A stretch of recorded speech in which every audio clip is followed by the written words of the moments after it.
the notion of the Judas spirit, it serves as an important reminder of the darker facets of our humanity.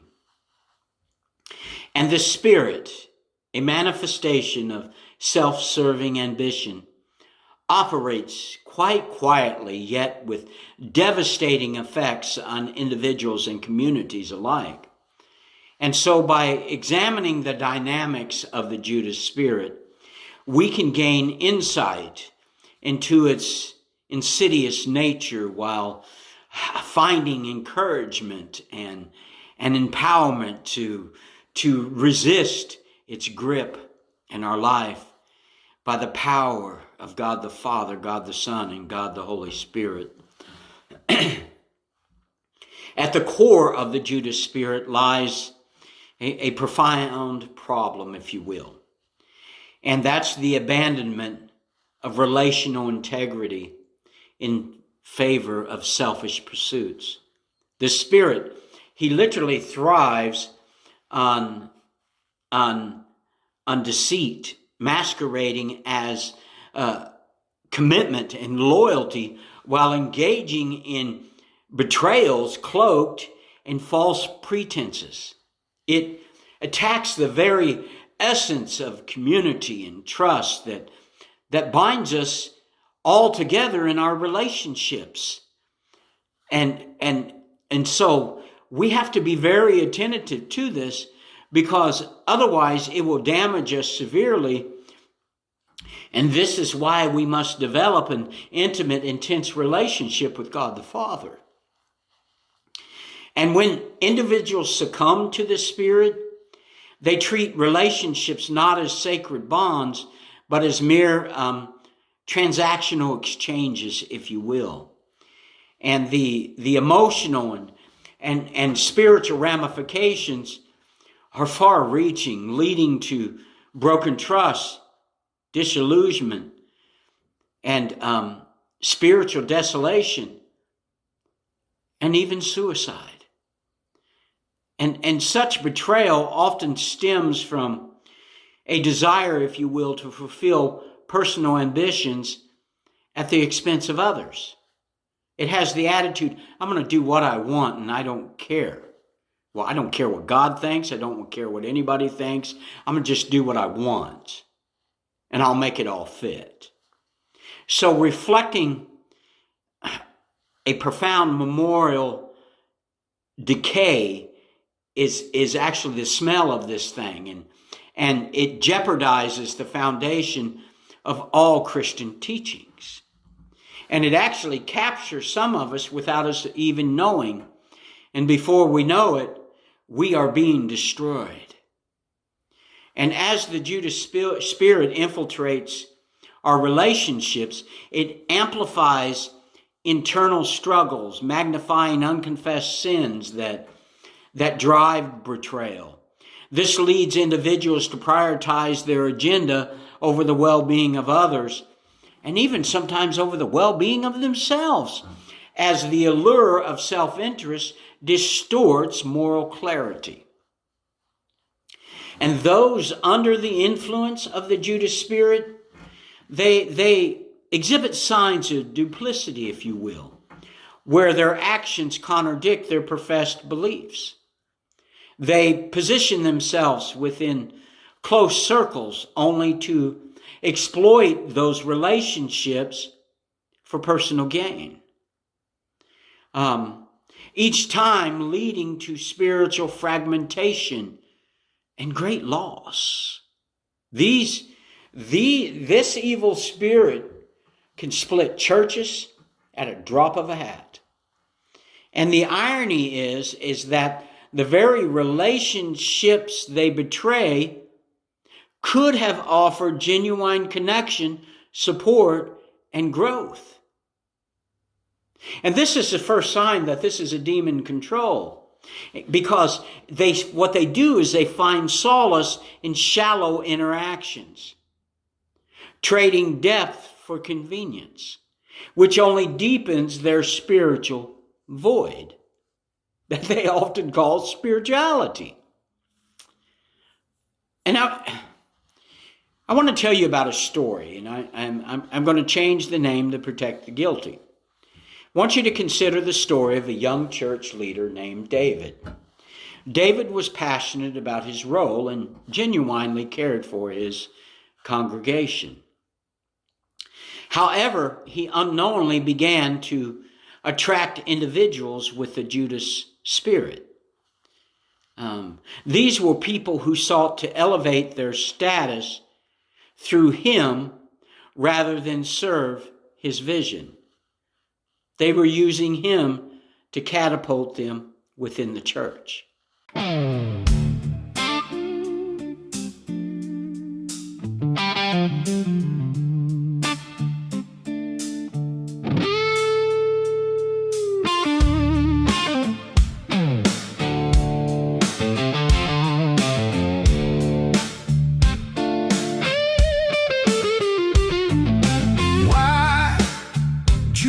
Why your kiss became the treacherous symbol. Sold your faith, but hanged yourself and died after you returned that 30 pieces of silver.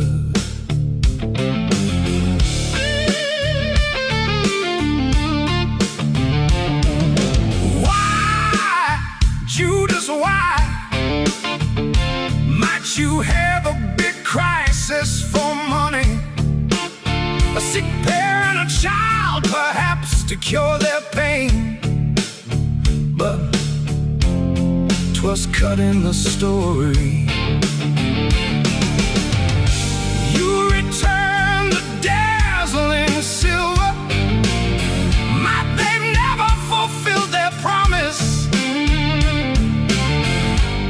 to never hurt your master. That's why you weep unto your best. Why, Judas, why? If the tree and the rope could talk, they'll never lie. Might you've kissed the image of your master in the wind before you bid the world goodbye?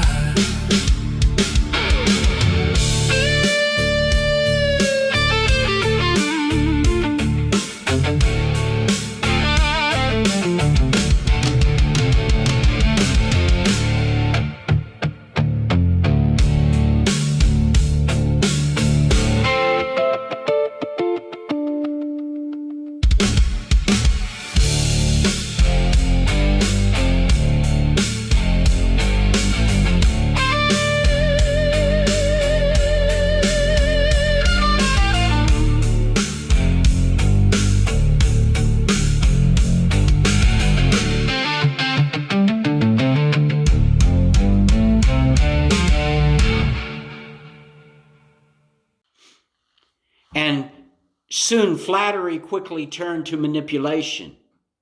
And as these individuals grafted, if you will, their narratives to align with David's goals, all the while harboring self-serving ambitions,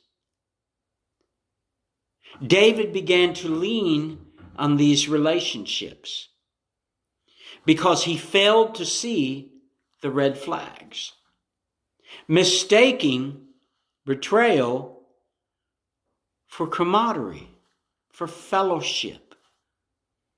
But over time, the Judas spirit solidified its hold. Decisions were made that contradicted, the values of the church. It led to division and strife.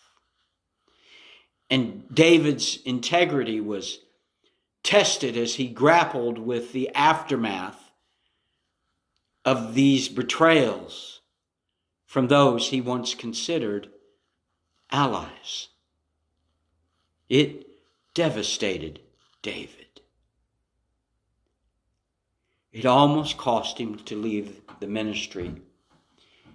Yet in the midst of this turmoil, David found hope in reflection, prayer, and community support from the right people. And through a process of repentance and renewal, David started to regain his moral compass again, recognizing the importance of discernment in his relationships, in his congregation, those he came in contact with as a pastor. And what I like about this is David's journey exemplifies the potential for transformation when confronted with the Judas spirit, when deceived by the Judas spirit. I mean, you got to think what Scripture says, that Satan himself can come as an angel of light and deceive the elect if possible. And I say, how much more greater can his emissaries do to you?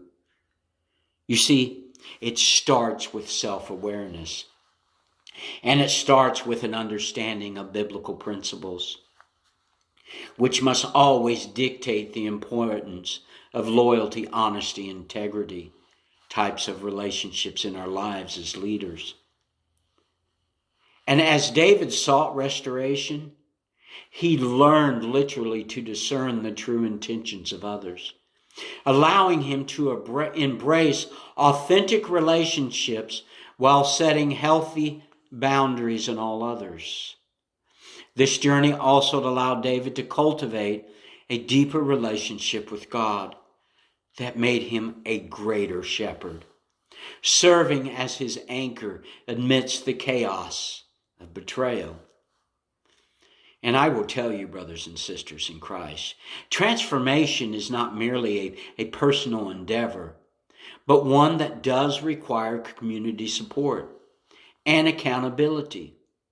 When individuals rally around each other, fostering environments of openness and grace, they effectively combat the self-serving tendencies of the Judas spirit. And I will tell you, in the 3 times that I've experienced this, each time I can reminisce that I broke off fellowship because I was pursuing other endeavors. And that caused me to be subject and easily deceived. And encouragement from conscience-driven peers can illuminate the path of righteousness and spiritual integrity, because they're in touch with the Holy Spirit in them that brings into remembrance all things that God the Father said.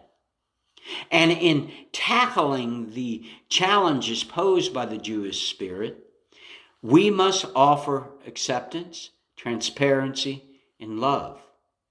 We must cultivate a culture where individuals feel safe to confess struggles,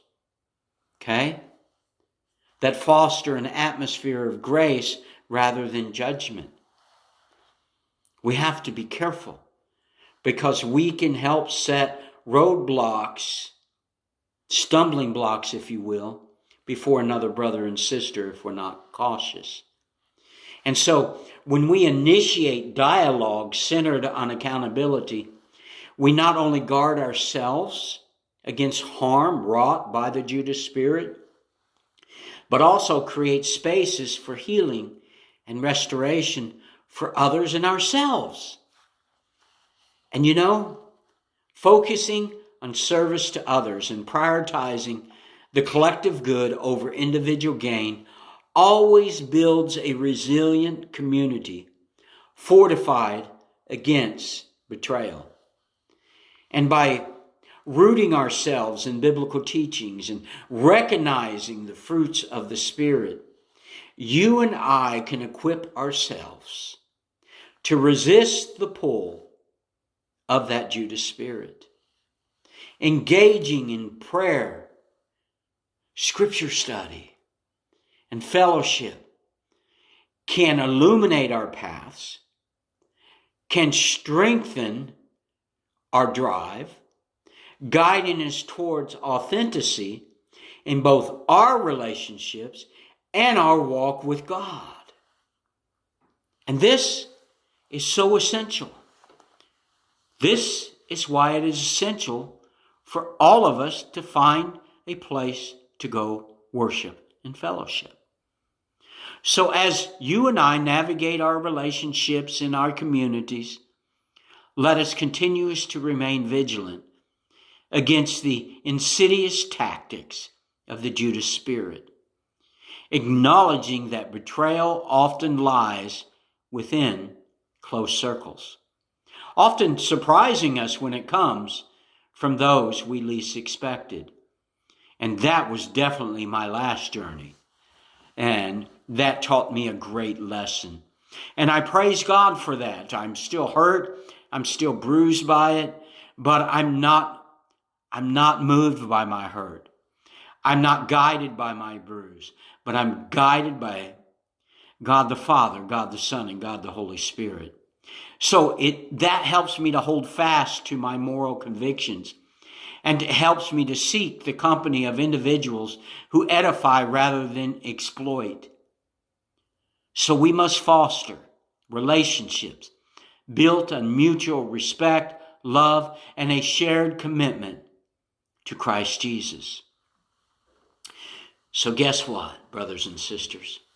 In responding to the influence of the Judas spirit, we will stand firm in our faith, embodying the values of authenticity and integrity. Let us not allow fear of betrayal to paralyze us, but instead empower us to build connections that are genuine, that are rooted in God's love. The season of the Judas spirit, it may be fraught with challenges, and it is, but through discernment, but through community, through faith, you and I can rise above its influence in our lives and cultivate a life reflective of God's truth and love in our lives. Then we become untouchable because we're focused on glorifying God, and anything that happens in our life, we give God the glory, all the honor, all the praise. He don't ask for much, so give it to him today. God bless you.